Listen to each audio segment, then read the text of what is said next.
A quick courtesy announcement: your cosmic girl has had extensive dental surgery. So I may sound a little bit different than usual. So if you're a regular supporter of the channel, yes, you may definitely pick up on my speech being altered.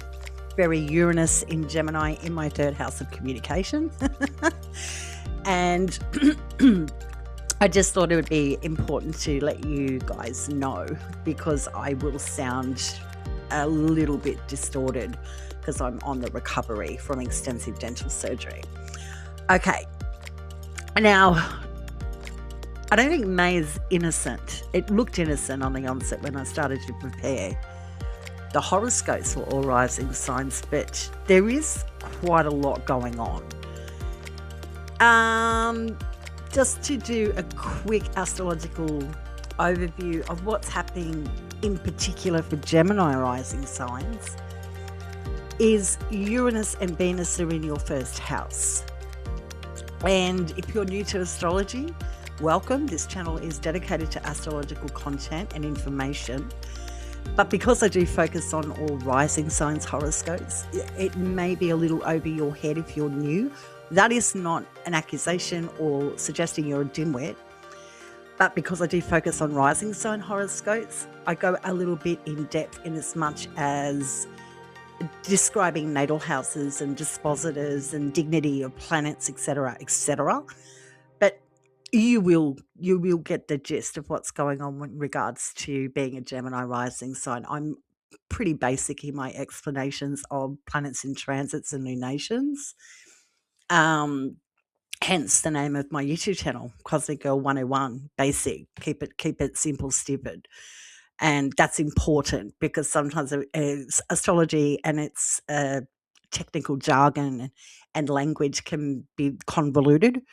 So I know it's easy for people to lose interest in astrology, especially if you're looking at charts, which I don't usually include in my monthly horoscopes, because I think natal charts, if anything, can distract people. So we don't want to do that. All right. And so in particular for Gemini rising signs, you have the most significant thing for you is Uranus is in your first house until May 2033. Now, that's quite an extensive period for unpredictable, liberating, freeing, authentic, the awakening planet, Uranus, to be in the first house of self. Because the first house is the most important part of the natal chart. It's an angular part of the natal chart. The first house is all about your identity, new beginnings, your physical body, and your appearance. So with Uranus here for such a long period of time, you're going to be able to write a book or a thesis when we get to June, July of 2033, because you'll have lived, learned experience of Uranus in the first house. So what is the function of Uranus, especially in the first house? Well, what Uranus, I think, will give you plenty of opportunities and doors to walk through of your own free will to experience life in as much as taking a risk, not being too concerned about an outcome. Gemini, this zodiac sign just of itself, is about youthful beginnings, optimism. Gemini is stimulated by diversity and variety, gets bored easy, so needs a lot of moving parts to keep one intellectually and physically engaged. So Uranus is going to give you like a little sprinkles of glitter of, don't you want to do something different? You've done this, old chestnut before. You've been down this rabbit hole before. Let's do something a little bit more avant-garde and unique. So Uranus is certainly going to open you up, if you will, to new vistas, horizons, and opportunities, and plenty of food for thought, in as much as self-advocacy, starting new things for the self that give you expertise and experience about life, and really getting to know who you are. It's the first house of self and your body. How does your body respond in kind to exacerbation or environments and people and even your thoughts. This is quite big for you as a Gemini rising sign with Uranus in the first house till May 2033. You also have Venus in your first house as well, opening up the month of May. She'll shift into Cancer, joining Jupiter later in the month.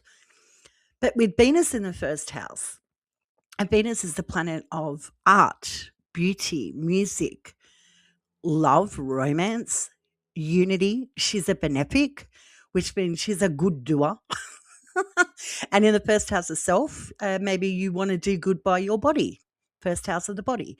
Maybe you want to get into charity work. Maybe you want to start showing people what you've got regarding your abilities in a musical way or poetic way, or just talk more openly about your interests, what ticks your boxes.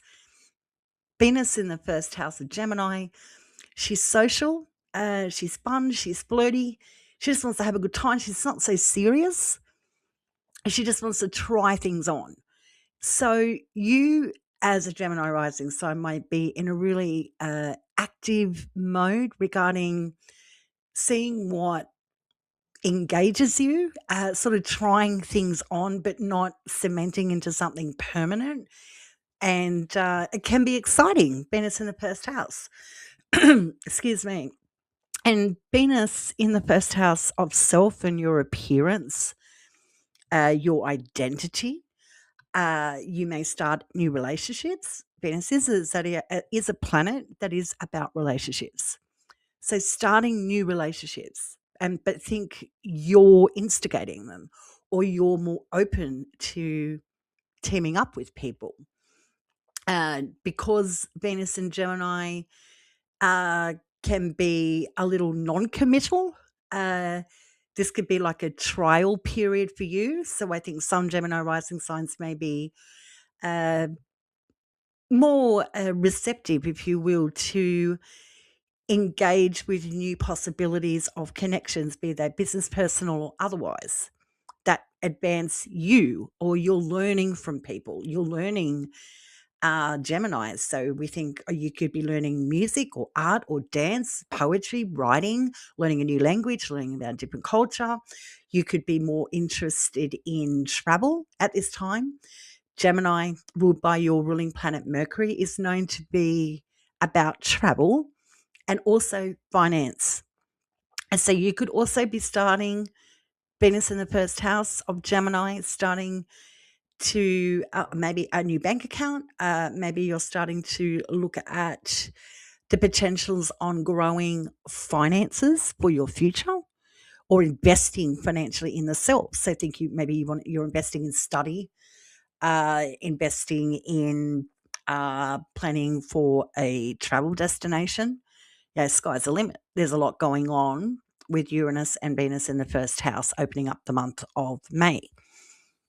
Your ruling planet is Mercury, and it's in the zodiac sign of Aries. And that's your 11th house of your dreams and your future goals. It's in the house of friends and your social connections, collaborations, organizations. The 11th house is professional allies. The 11th house is people that can help us. And Aries is the first sign of the zodiac, so exciting, starting new things. So Gemini rising signs could be really energized and motivated at this time to get cracking, get moving on something with their ruling planet in Aries, the first sign of the zodiac, the natal 11th house, which is a house of good spirit in Hellenistic astrology teachings and techniques.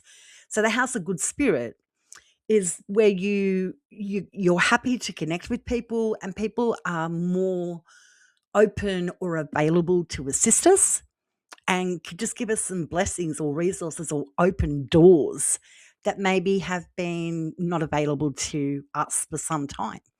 So yeah, there's a lot going on for Gemini rising signs. Like, yeah, just it looks pretty innocent on the onset, preparing the horoscopes for the month of May, but no, it's actually a little bit more in depth than that.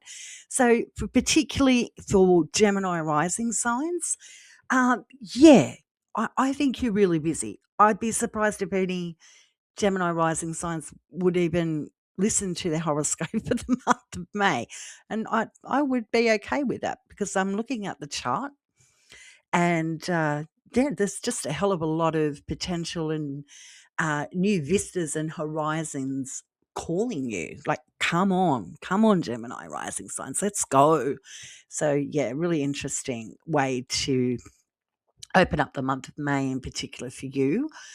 So in this video, what we're going to cover is the lunations. There's three. There's 2 full moons in the month of May and a new moon. That's rare in one calendar month to have 2 full moons. We'll talk about those lunations. We'll also discuss the Mercury Sun Cazimi. So your ruling planet Mercury is in the heart of the sun, which is what the word Cazimi means. We'll talk about that. We'll discuss Pluto beginning its annual retrograde phase in Aquarius, because that is a 5.5 month retrograde period. We'll get into that. We'll also be covering Mercury, your ruling planet, Mars, and Venus shifting into different zodiac signs as well as the sun. So it's active and there's interesting planetary alignments as well. So sit back, relax. Here is your horoscope for the month of May 2026, Gemini rising signs. On the 1st of May, bleeding into the 2nd of May, we have a full moon in Scorpio at 11 degrees in your 6th house of work and service. With a full moon in the 6th house, the 6th house is very habitual to us. It's familiar. It's what we do day in, day out, kind of part of the natal chart, the 6th house. And with a full moon in Scorpio, it can become really clear, which is what a full moon does indicate. We see something clearly that we otherwise don't when the moon is in different phases, but the full moon is bright. It's like you cannot miss a beautiful full moon in the night sky. And this full moon in Scorpio lighting up your 6th house of work and service. It's clear what is engaging you or not filling your cups, because Scorpio is very deep and passionate and emotional. It must have something to sink its teeth into, proverbially. So if you, from the 1st leading into the 2nd of May, are feeling a little, okay, my everyday environment, work and service is, ticking my boxes or irritating me, then you have the potential to change something of your own free will on something that you do on repeat, because that is the natal 6th house of work and service. We wash the dishes, we clean the toilet, we prepare food, we go to work, we get on the train, or you get the gist. The 6th house is something that is always on. And it is also the natal 6th house connected to pets. So this can be a great time for some Gemini rising signs for one of their pets to be in the spotlight, like you put your dog on the internet and goes viral, something like that. Or you go, my goodness, look, my pet's come a long way.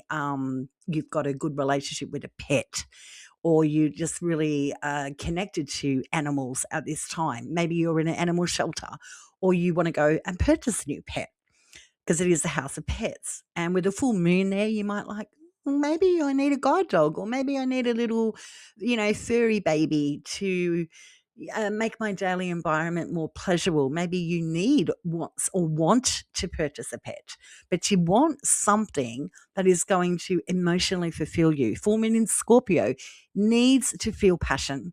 So in the 6th house, from the 1st bleeding into the 2nd of May, what is it in your daily environment that is fulfilling you or is boring you to death? You've got an opportunity to change something, or something will become really clear that it can only go so far in regards to you having engagement with something in intensity.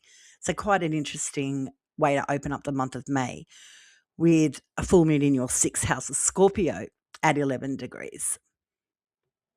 On the 3rd of May to the 17th of May, very quick transit, your ruling planet Mercury is in Taurus in the 12th house with the sun.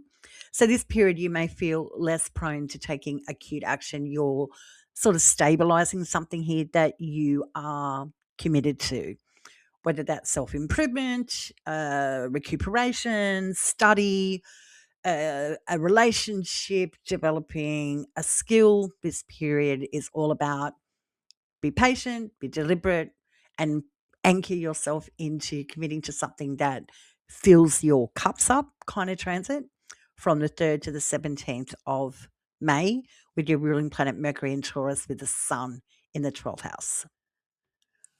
On the 7th of May until the 17th of October, Pluto will be in a retrograde period in Aquarius in your natal 9th house. Okay, so when Pluto's in a retrograde period, Pluto doubles down on its convictions, which is show truth, show things that are hidden. So this period from the 7th of May to the 17th of October, there's going to be a segue, an open door, if you will, an all access pass for Gemini rising signs in as much as establishing and identifying where opportunity for growth for your future lies.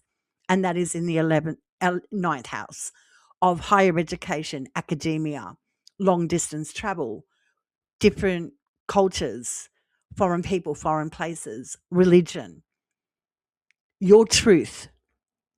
You can see and connect with your truth really organically. Pluto's going to show you, like the cosmic green light is on in your natal 9th house for 5.5 months. And I could talk about this transit for 3 hours, but for all intensive purposes of a general horoscope for all rising signs, I can't. But this transit can be really quite inspiring in as much as giving you an opportunity to see opportunities that you may have missed out on or relapsed from or put to the side, and now you're ready to engage. So think you have planned for ages to travel or study a science or a particular topic. Maybe you've shelved your ability or even the interest in a daily dedication to a particular religion or spiritual practice. Maybe you said, yes, I'm going to learn that language. And then you've gone, no, I've been too busy. And now Pluto says, hey, this is the time to do it. You want to learn a new language. You want to learn about different people, places and things and environments, different cultures, foreigners, foreign things. Pluto goes, okay, well, here we go.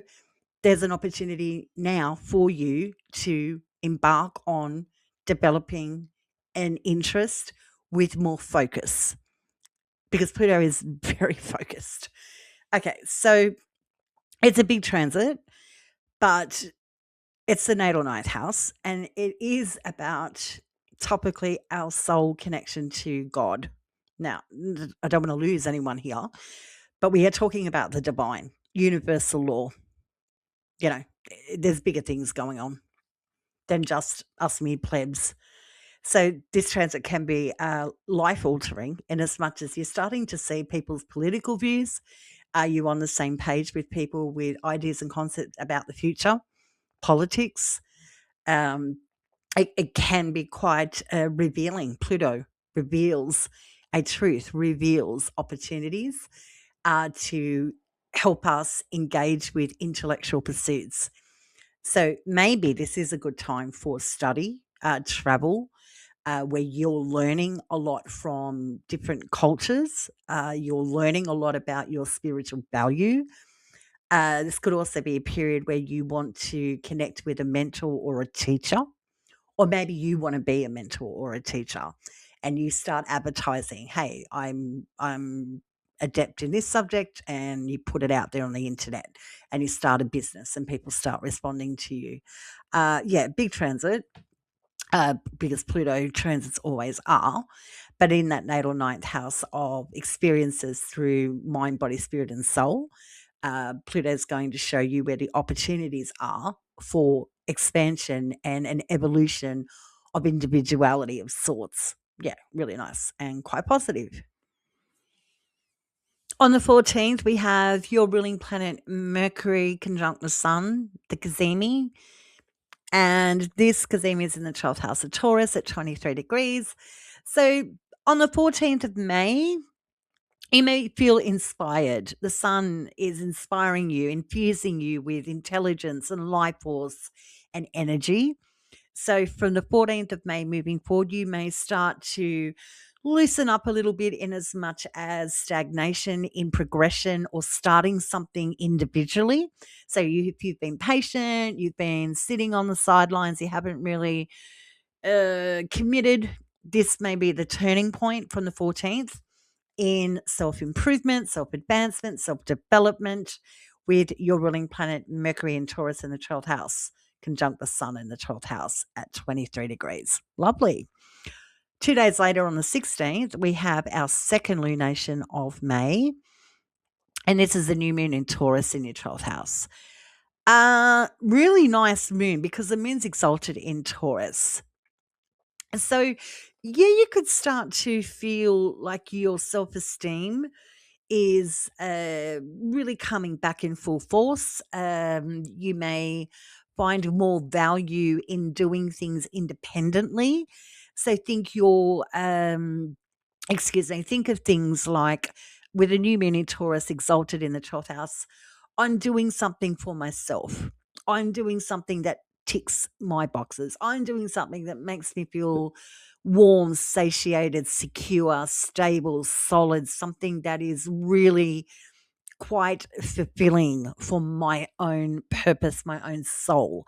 So I like the 16th of May, just like the 14th of May. These couple of days for you in particular, Gemini rising sign, you may feel motivated to initiate, begin, go, do something. And the new moon invites you to be in environments and connect with your emotions and feelings that are almost enriching and that feel regenerative. So, yeah, I really like the new moon on the 16th for planting seeds to connect with people, places, things, and environments, and with the body that really is stable and can make you feel safe and secure and all yummy. Really quite nice new moon for you in the 12th house in Taurus at 25 degrees on the 16th. After that yummy new moon in Taurus on the 16th to 17th, your ruling planet Mercury moves into Gemini. So Mercury is now in its own sign of rulership. So the dignity of Mercury is elevated. Mercury in the first house from the 17th of May to June 1st. You do you, basically. It's the first house of new beginnings, your body, your appearance, your identity. What are you? Who are you? What are you all about? What's your focus? What are your dreams and goals? Mercury from the 17th of May to June 1st says, the world's your oyster. You just simply have to make a decision and go and experience life and stop waiting and sitting on your laurels. So you'll feel a push to take some action with this period. Can be really frenetic and quite busy though. Mercury in Gemini gets really, really excited about potentials. And there's lots of food on the table to indulge with at your own free will. But picking a lane could be a little bit chaotic. So you may find yourself splintered. You're in two places at once. You're in two minds. You're in two relationships. You've got two jobs. You've got two commitments. You've got two things that you want to engage with on self development. It's busy. It's a lot, but exciting from the 17th of May to June 1st with your ruling planet Mercury in the first house of Gemini. Enjoy. On the 18th, we see Mars move into your 12th house of Taurus, where your ruling planet Mercury spent some time and had the Kazemi. So now Mars is in your 12th house of Taurus until the 28th of June. So for 6 weeks, when Mars is in the 12th house, Mars is really good at severing things that take away agency and self advocacy. Really good for recovery, rehabilitation, getting rid of habits, be them physical or psychological, that keep us stuck. So, really good for really going there in as much as self improvement when Mars is in the 12th house of Taurus for 6 weeks. What Mars isn't good at in Taurus is keeping up with a consistent pace. So if you have to chop wood, carry water, and commit to something on self development or self improvement, Mars can lose interest quickly. So we want to be able to have tools at hand to help us keep engaged and motivated, because Mars and Taurus can get pretty lazy. So you may need things like apps or help with people keeping you on track kind of transit in recuperation and recovery, or doing things in isolation and solitude. Really interesting transit for 6 weeks with Mars and Taurus in your 12th house from the 18th of May to the 28th of June. On the 19th, we have Venus leave your natal first house of Gemini and move into your second house of Cancer until June 13th. So Venus is our planet of love, relationships, beauty, art, unity, value. And she's moving into your second house of Cancer of value, self-esteem, and resources. Really positive, because Venus is a benefic, and you also have Jupiter in your second house of Cancer exalted. So two benefics are moving in unison in your natal second house of money, value, and self-esteem from the 19th of May to June 13. What do you love? What makes you feel safe and secure? Regarding relationships and money and things that interest you, that make you fulfilled. This is the invitation of Venus and Jupiter working through your second house together in Cancer. So connecting with people, places, things, and environments that are satiating, emotionally safe and secure. So you may be focused on financial development. You may be more prone to connecting with people that can help you regarding skill building.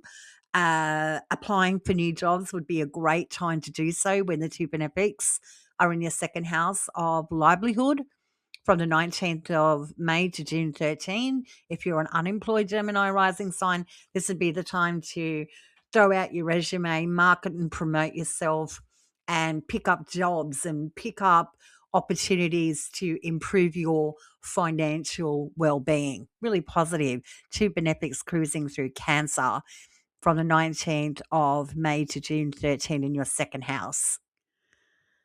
On the 21st, we have the sun go into your first house of Gemini for 4 weeks. Okay. So you got the sun, you got your ruling planet Mercury, and also Uranus in the natal first house. That's a little stellium for 4 weeks. Okay. Now, the sun is all about intelligence and life force. Your ruling planet Mercury was in the heart of the sun with the Cazimi not that long ago in the 12th house of Taurus. So now the sun is in the first house, and the sun is going to provide a lot of energy in you moving, making decisions, moving forward. So you can feel an acceleration of energy when the sun is in the first house, but can get very frenetic and busy. The sun is the ruler of Leo, your natal third house of communication and travel.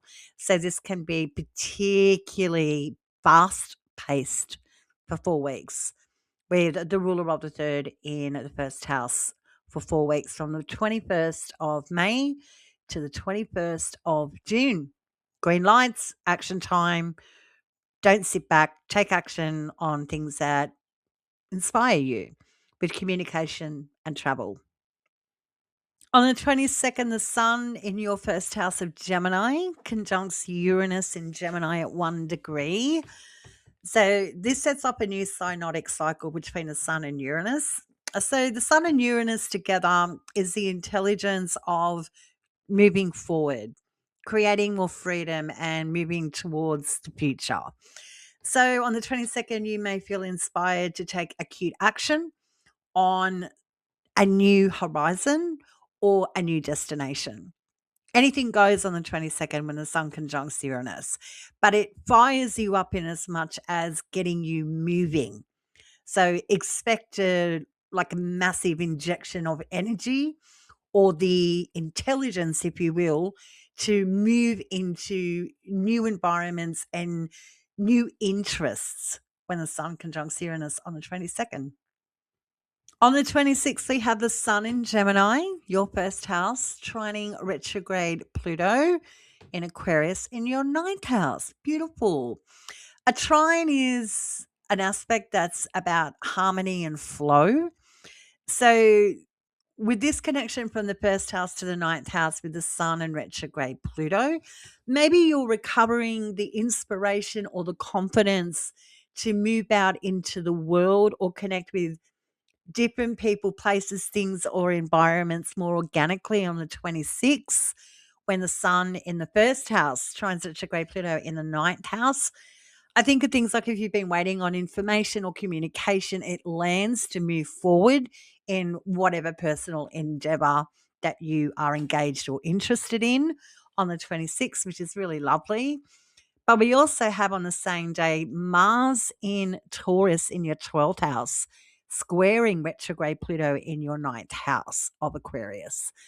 So this can feel like nerves, do I or don't I, when you get this information or communication on the 26th. So it's a double-edged sword kind of day. Do I or don't I? Either way, you're getting some information or communication that you've been waiting on, or there's been a bit of a lag, but there could be a bit of a nuance or a cog in the wheel regarding the confidence or feeling like you have enough resources to act on what you have been waiting on. What a way to end the month on the 31st with the full moon in Sagittarius at 9 degrees.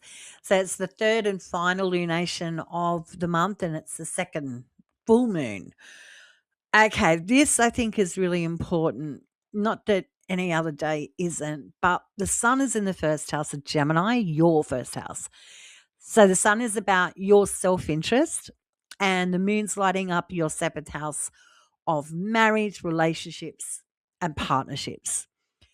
So you can hypothesize. Say you're standing at one side of the room at a doorway, and there's another doorway at the other side of the room, and you can see it.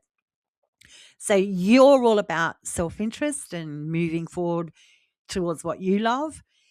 The Sun in the first house is self, Gemini. And then you're looking across at the full moon at the other doorway. You're looking at marriage, relationships, and partnerships. You can see it clearly. And so the Sun is like a reflector. And so the moon, you can see the seventh house, Sagittarius.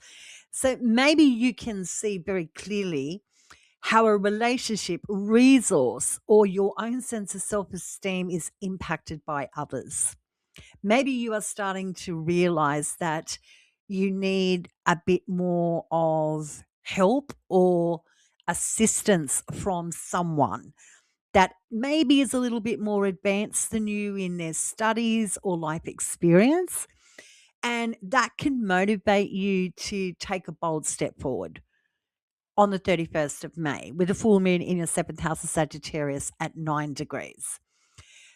And Jupiter is the ruling planet of Sagittarius, and it's positioned in Cancer, exalted in your second house with Venus. And that second house is about what you value, what you love, your resources, your livelihood, your assets, and your possessions. So, is there a fruiting of some sort regarding something you have been personally invested in? Maybe it is about a relationship or a learning journey or something that you have regarding a tangible resource.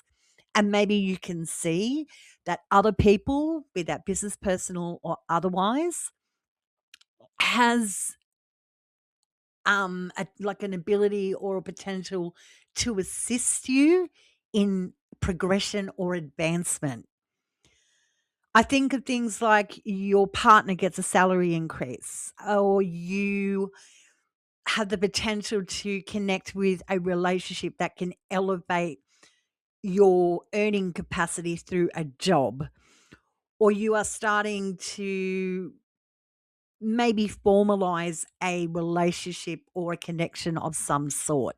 Yeah, really quite interesting way to end the month with a full moon in your natal seventh house of Sagittarius at 9 degrees. Keep me posted, Gemini rising signs. Pretty exciting.